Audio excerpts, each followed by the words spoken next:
അല്ലെങ്കിൽ ഈ കുഞ്ഞു മക്കളൊക്കെ കണ്ണു തുറന്ന് കാണാൻ ഒരു പ്രത്യേക ഭംഗിയാണല്ലേ. നമ്മുടെ ഇവാമോളുടെ എല്ലാ മക്കളും കണ്ണു തുറന്നു കേട്ടോ. ഇനിയിപ്പൊ കണ്ടോ, ഓടലും ചാടലും കളിയൊക്കെ ആയിരിക്കും കേട്ടോ. ഇവര് ജനിച്ചപ്പോഴേക്കും തീരെ ആരോഗ്യം ഉണ്ടായിരുന്നില്ല, ഇപ്പോഴാണൊന്ന് ബെറ്റർ ആയിട്ട് വന്നിട്ടുള്ളത് കേട്ടോ. ഈ ഒരു മുറിയിലാണ് ഇവർ ഇട്ടിട്ടുള്ളത്. ഇവര് മാത്രമല്ല മറ്റേ കുഞ്ഞുങ്ങളുണ്ട് കേട്ടോ, അവരെ നിങ്ങൾ മറന്നില്ലല്ലോ അല്ലേ. ഇതാണ് ബെല്ലയുടെ മക്കള്. ബെല്ലയുടെ മക്കളൊക്കെ അത്യാവശ്യം വലുതായിട്ടുണ്ട്. കുറച്ച് പേർക്ക് ചെറിയൊരു ഫംഗസ് ഒക്കെ വന്നിട്ടുണ്ട് കേട്ടോ. അത് നമ്മൾ മെഡിസിൻസ് ഒക്കെ തേച്ചൊക്കെ കൊടുത്ത് സെറ്റ് ആക്കുന്നുണ്ട്.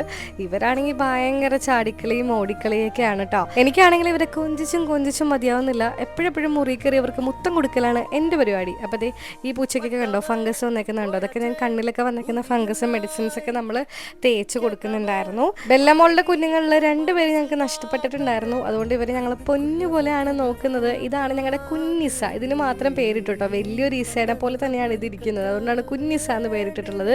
സോ ഇതൊക്കെയാണ് ഇവരുടെ വിശേഷങ്ങൾ വരുന്നത്. അപ്പോൾ ടാറ്റാ.